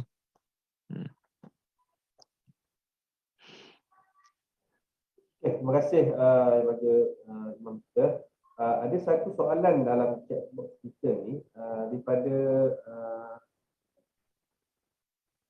AS, saya tak tahu nama penuh dia, mungkin boleh letak nama nanti. Ustaz, macam mana nak kuatkan hati apabila orang sekeliling tak suka kita yang buat baik? Maksudnya dia suka buat baik, tapi mungkin persepsi orang sekitar tu tak apa suka. Macam ni? Baik. Apa nama, Allahumma salli ala Muhammad. Dia begini. Kita nak buat baik, orang tak suka. Betul lah tu, ya. Buat baik ni memang banyak orang tak suka. Nabi, kita tanya Nabi kita, Nabi buat baik kan? Berapa ramai orang tak suka Nabi? Itu Rasulullah tu kan? Kenapa orang tak suka? Sebab orang tak suka Nabi. Ceritanya kita, setiap kebaikan yang kita nak buat mesti ada halangan. Tak boleh lari halangan ni. Kata Imam Al-Ghazali, bila nak buat baik ni ada 3 halangan. Yang pertama, halangan datang daripada iblis dan syaitan. Ini kita tak boleh nak kontrol. Dia ada, tuan-tuan. Nak buat baik, iblis syaitan dia goda kita. Yang kedua, kata Imam Al-Ghazali, halangan tu datang daripada nafsu kita. Nak buat baik ni, payahnya kan. Nafsu. Yang ketiga, orang sekeliling. Nampak tak? Orang sekeliling halangan tu. Kadang-kadang orang terdekat dengan kita, kawan baik kita, isteri kita, suami kita, anak-anak kita, jiran kita, mak kita, halang. Suami kata, jangan tak payah dia baik sangat. Sebab orang terdekat tu. Ataupun office mate kita. Kawan ni baru balik umrah semalam. Esok dah balik umrah semalam, minggu depan datang kerja, pakai jubah. Contoh kalau pejabat bagi pakai jubah, pakai jubah. Kawan kata, tu tengok tu, nak jadi mufti lah tu. Sian kawan tu, baru merasa nak pakai jubah. Alah, dia pakai jubah. Setiap bila kau berubah ni, aku kena kau 10 tahun lah, aku kena kau siapa? Terus terencak kawan tu. Tak pakai jubah tu, pakai sekali je. Sian kawan tu. Nampak kawan-kawan tak? Kadang-kadang orang sekeliling. Ya? Sebab tu, betul. Orang sekeliling kadang-kadang tak suka dengan kita. Yang penting, saya katakan, yang penting kita tanya pada diri kita, adakah apa yang aku buat ni Allah suka ke tak suka? Kalau Allah suka, buat saja. Orang tak suka, tak apa. Yang penting kita tahu apa yang kita buat ni Allah suka dan syariat suruh. Ya. Orang tak suka tak apa.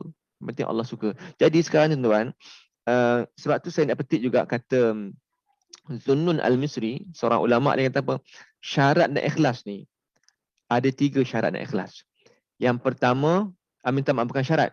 Tanda-tanda ikhlas ya. Tanda-tanda ikhlas tu ada 3. Yang pertama, bila orang puji kita, kita tak rasa riak. Orang puji kita, baguslah kau mat, datang office awal. Kita tak rasa bangga pun. Sebab kita itu adalah tanggungjawab aku. Itu tanda-tanda ikhlas tu. Ataupun orang keji kita. Alamak ni, kononnya datang awal, konon nak bagus lah tu. Orang tak suka kita. Orang pulau kita. Tak payahlah dia ni, mengarut je ni. Ni semua nak body boss ni. Orang tak suka kita, orang keji kita. Kita tak rasa kecewa. Tak rasa sedih. Itu tanda ikhlas. So go on saja. Ya?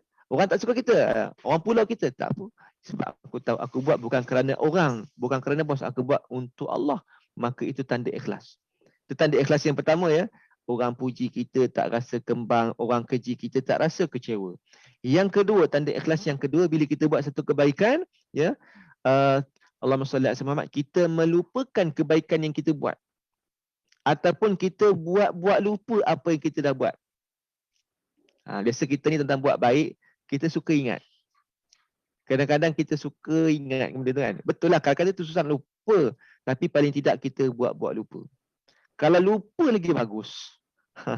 Kan, tapi payah benda ni. Tak apalah, paling tidak kita buat lupa. Pun okey juga. Yang ketiga, apa dia tuan-tuan? Yang ketiga tanda ikhlas itu, dia tidak mengharapkan balasan manusia. Hanya ganjaran daripada Allah yang diharapkan. Itu ikhlas. Aku datang aku datang awal ni, aku bukan minta kat bos, tidak. Aku minta pada Allah supaya berkat rezeki aku. Minta pada manusia tak boleh. Mengharap pada manusia tak boleh. Ini berlaku ni. Hari ni aku tolong kau, esok kau tolong aku ya. Minta ikhlas. Ya. Tolong orang boleh, tapi jangan harap balasan pada dia. Minta pada Allah, ya Allah Tuhanku, aku dah tolong si Fulan bin Fulan ni tengah susah ya Allah. Bila aku susah tolonglah aku ya Allah. Itu tak apa. Mengungkit pada Allah tak apa. Mengungkit dengan manusia tak boleh. Maka bila mengungkit dengan manusia menjadikan kita tidak ikhlas. Jadi menjawab persoalan tadi, macam mana nak kuatkan hati bila orang sekeliling tak suka dengan kita? Jawapannya saya sebutkan tadi, tuan-tuan. Kalau Allah Ta'ala suka, teruskan saja. Mudah je, motivasi yang terbaik pada saya itu Nabi. Ya, Nabi kita cukup dah kuat dah motivasi kita tu. Orang tak suka kita, tanya orang tak suka aku ni berapa orang, berapa kerat tak suka. Nabi tu lagilah. Ya, sampai orang nak bunuh dia. Kita ni tentang orang tak suka kita, tak ada sampai nak bunuh kita, tak ada nak pulau kita, nak balik batu, tak ada. Hanya kecaman-kecaman je pun. Ya. Tapi apa kita buat betul? Sebab kalau kita buat betul, insya-Allah tak payah risau. Melainkan benda tak betul lah, itu risau sikit lah. Benda betul tak payah risau. Sebab satu hari nanti mereka yang mengata kita, yang tak suka dengan kita, dia orang yang akan sedar sendiri. Banyak berlaku macam tu. Orang kecam dia, kenapa sebab tak suka dengan dia. Macam-macam orang kata, sebab apa? Dia buat benda betul. Tapi akhir nanti, orang yang duk kecam dia, orang tak suka kita, dia yang kecewa dan dia akan kesal. Silap akulah kenapa aku duk kata dia, padahal dia betul. Kalau aku jadi macam dia kan bagus. Jadi tak payah fikir ke orang. Yang penting kita buat untuk diri kita dan untuk Allah Ta'ala. Wallahu ta'ala alam. Pada saya, Rasulullah tu adalah motivasi yang terbaik. Ya, okey, terima kasih banyak insya-Allah. Mudah-mudahan menjawablah ya. Terima kasih Tuan Imam kita. Mungkin ada satu lagi soalan. Soalan ni berkaitan dengan prasangka buruk. So kadang-kadang kita ni sebagai manusia ni mudah berprasangka buruk.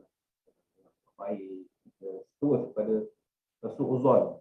So ataupun kita dengar cerita-cerita pasal orang, orang ni macam ni. So kita terus buat konklusi kita orang ni tak baik. Orang ni hanya membuat sahaja kebaikan.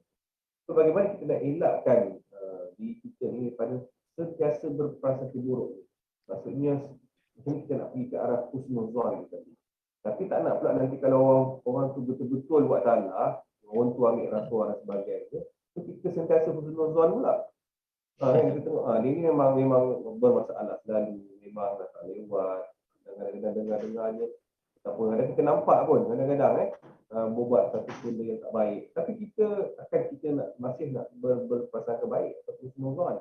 So dia ada tak dia punya demarcation itu ataupun lain di tengah dia. Mana kita nak arah. Silakan Imam. Baik, Allahumma hidayatan lis-shawab. Begini tuan-tuan dan puan.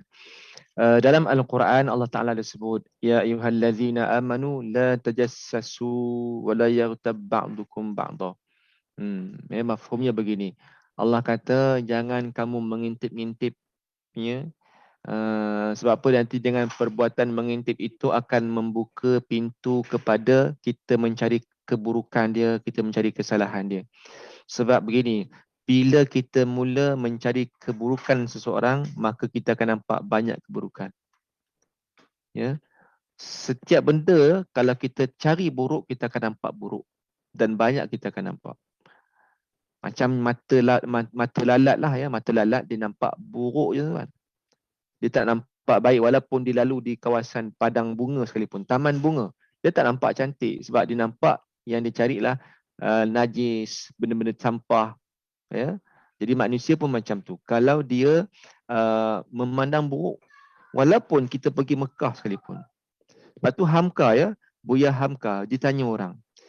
Buya Hamka, saya pergi Mekah, saya tengok dekat sana ada maksiat. Buya Hamka kata apa? Aku pergi Amerika, aku tak nampak maksiat. Anak murid terkejut. Bukankah Amerika tu tempat maksiat? Di sana semua kan. Tapi aku tak nampak maksiat kat sana. Sebab aku pergi Amerika, aku bukan mencari maksiat. Maka aku tak nampak maksiat. Yang aku nampak semua kebaikan saja. Aku nampak baik Amerika ni. Dia kata macam tu ya. Sebab yang aku lihat kebaikan. Begitu juga kamu. Kalau kamu pergi ke Mekah sekalipun, yang kamu cari ialah keburukan. Kamu akan nampak banyak keburukan. Tetapi kalau kamu pergi umrah, pergi Mekah, mencari kebaikan, kamu akan lihat banyak kebaikan di sana. Jadi macam ni. Bila husnuzan dan su'uzan ini, memang kita disuruh untuk kita husnuzan, bersangka baik. Tapi ada ketikanya kita disuruh untuk su'uzan. Tapi untuk kita dalam keadaan berwaspada. Contoh skamer. Kan? Skamer ni kan banyak. Encik, tuan telah menang, tuan begini. Boleh nak percaya ke? Mudah nak percaya. Kena ada sangka buruk juga. Sebab apa? Sebab dah banyak kes berlaku. Betul ke ni aku kena. Kita sangka buruk. Tak apa, tak salah. Sebab apa? Untuk kebaikan. Tapi yang kita tak dibenarkan itu husnuzan. Ya, setiap masa husnuzan. Setiap masa su'uzan ya. Sangka buruk. Tengok orang ni sangka buruk. Tengok kawan pergi pejabat, tengok kawan sangka buruk. Tengok suami sangka buruk. Tengok bos sangka buruk. Ni kaya ni makan rasuah lah ni. Kaya ni semua. Su'uzan je, ni tak kena. Yang kita kata su'uzan tu pada tempat-tempat tertentu saja.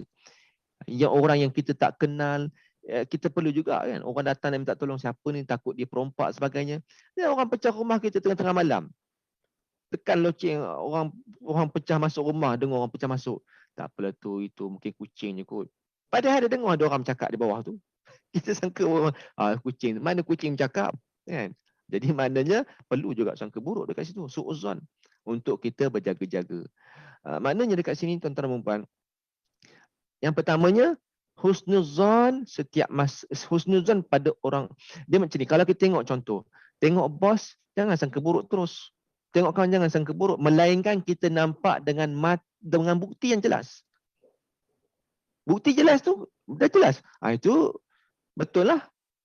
Maknanya bila kita nampak bukti yang jelas pun, kita kata dia telah diuji. Kalau aku di tempat dia, mungkin aku pun macam dia juga. So masih lagi kita disuruh untuk bersangka baik pada tempat yang sepatutnya. Dia dah, benda dah jelas kan. Maka kita jangan tambah lagi keburukan tu. Ya. So Islam suruh kita bersangka baik juga. Tapi yang dia dah buat tak baik tu, tak apa pengajaran untuk kita. Cuma su'uzon tadi pada ketika-ketika untuk kita berjaga-jaga itu dibenarkan, tak ada masalah. Ya, wallahu ta'ala alam. Terima kasih Tuan Imam. Mungkin soalan last daripada pendengar kita ni, Nurul Nadia. mungkin out of topic dia cakap. Ustaz, dari sudut pandangan Islam, salah ke kita menangis menggunakan ujian yang Allah beri? Almost every day, but kita setiap masa, especially bila teringat tentang kita solat. Maaf, out of topic. Okey, Allah Maha Hidayah lil-shawab. Begini, menangis itu perkara yang sangat disukai dalam agama. Nabi SAW ada sebut dalam satu hadis, ya, Iqra'ul Quran wabku. Bacalah kamu akan Quran dan menangislah.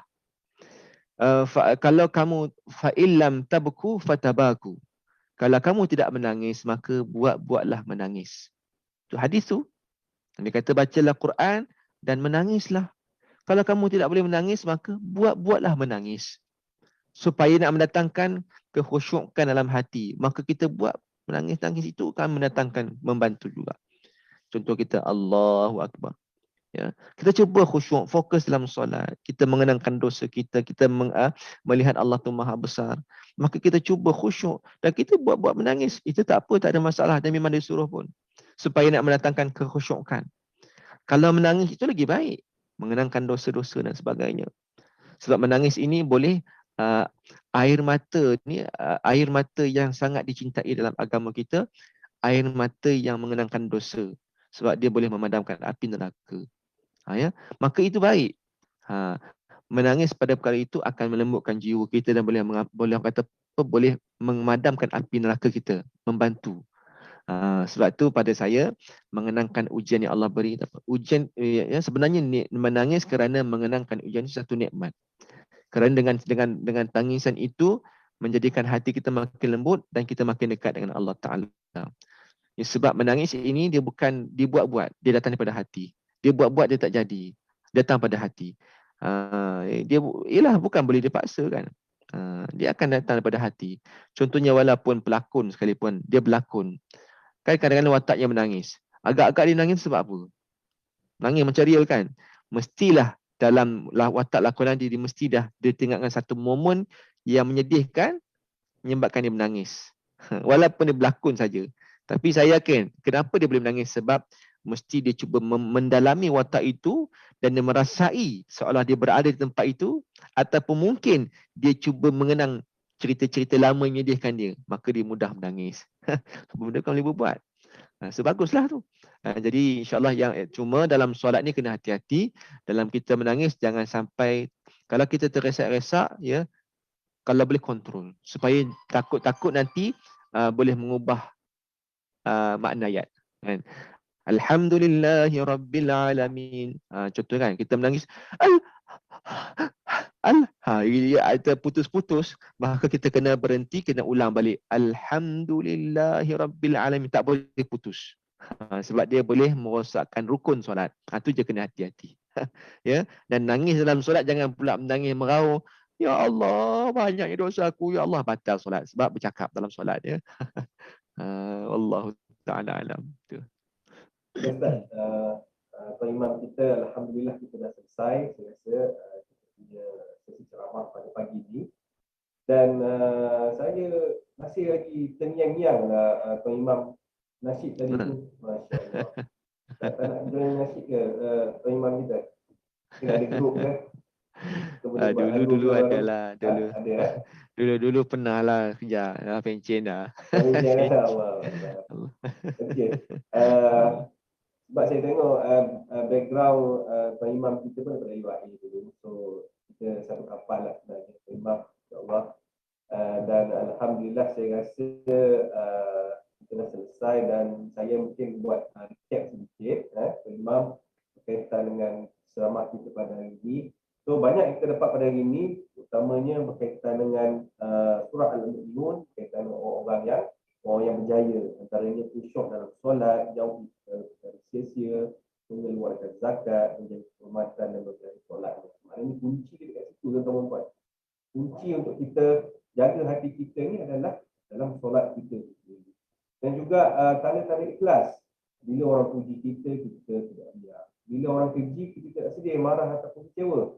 Kita lupa kebaikan yang telah kita buat. Itu nak menjadikan kita ikhlas supaya kita selalu membuat kebaikan, menjadikan hati kita lebih tenang dan juga kalau kita buat dosa ni hati kita tidak tenang. Macam libang libu orang Perak kata kan, libang libu. So dengan tu tip-tip je lah tuan-tuan perempuan, dengan tip-tip yang diberitahu oleh Tuan Imam kita tadi, insya-Allah kita boleh gunakan dalam kita menjalani kehidupan seharian kita dan juga dalam kita melaksanakan tugas-tugas dan amanah yang ada dekat universiti kita ini, universiti watan kita. Okey, saya tutup dengan satu hadis Rasulullah sallallahu alaihi wasallam, maksudnya wahai Allah yang membolak-balikkan hati-hati kami, tetapkanlah agar sentiasa di dasar agama. Hadis riwayat Tirmizi. Okey, hati yang hidup ialah hati yang sentiasa bersih dan suci daripada noda dan dosa. Hati perlu dididik dengan sifat mahmudah seperti ikhlas, rendah diri dan zuhud agar ia tidak mudah dipengaruhi oleh hawa nafsu. Dengan mengingati Allah melalui zikir dapat merawat hati agar dijauhi penyakit rasa. So dengan hadis itu saya menutup kita punya ceramah pada hari ini. Saya bagi pihak Integriti dan Ombudsman dan juga Pelatihan CCM sebagai pengajar bersama mengucapkan terima kasih kepada semua peserta yang hadir pada hari ini dan juga teramat-amat terima kasih kepada Tuan Penceramah kita kerana meluangkan masa pada hari ini. Semoga apa yang kita dapat pada hari ini adalah lebih kepada untuk kita membuat kebaikan masa dalam hidup kita ni. Sekian, terima kasih. Wabillahi taufiq wal hidayah. Wassalamualaikum warahmatullahi wabarakatuh. Saya serahkan kepada kita. Silakan. Okay, terima kasih diucapkan kepada penceramah dan iaitu Imam Mudi Hassan yang kita jemput khas pada hari ini dan juga kepada moderator Encik Harizaki Muhammad Yusof untuk sesi perkongsian yang sangat bermanfaat yang kita adakan pada hari ini. Diharapkan kepada semua hadirin hadirat untuk mengambil manfaat atau iktibarlah daripada perkongsian daripada yang berbahagia Imam Muda. Baiklah, seperti yang dijanjikan pada awal sesi kita pada hari ini, berikut akan diumumkan pemenang pertandingan cabaran video 1 minit, pertandingan poster infografik, pertandingan deklamasi sajak dan juga kuis integriti yang telah diadakan sempena sambutan Hari Integriti dan Anti Rasuah Antarabangsa peringkat UKM 2021 yang kita telah jalankan pada 25 Oktober hingga 14 November 2021. Jadi sama-sama kita saksikan video pengumuman pemenang. Silakan.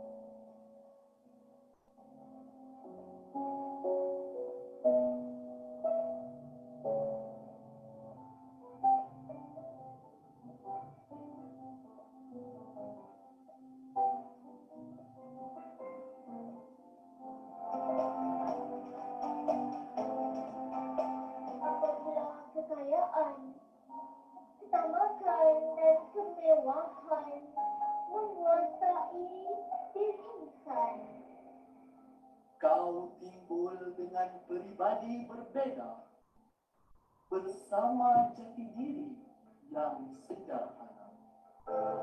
Entah terlibat dengan rasuah. Perbuatan demikian dimurkai Allah.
Itu dia satu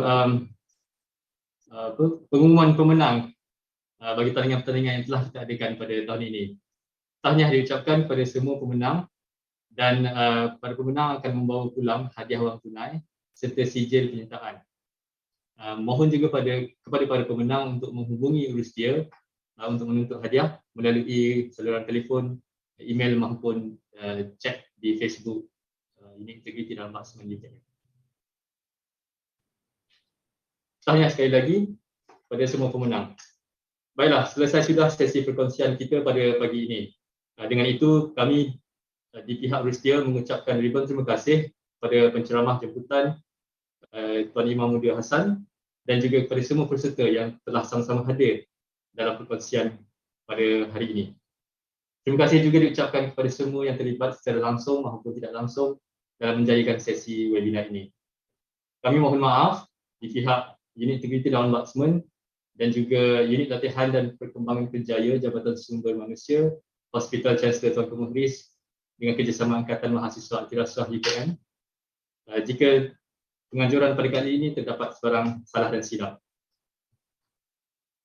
Dengan itu, terima kasih dan keladi. InsyaAllah tahun depan kita jumpa lagi. Sekian, wabillahi taufiq wal hidayah. Wassalamualaikum warahmatullahi wabarakatuh. Pada semua hadirin dan peserta, sila isikan kehadiran borang dalam borang yang disediakan di ruangan chat. Sekian, terima kasih.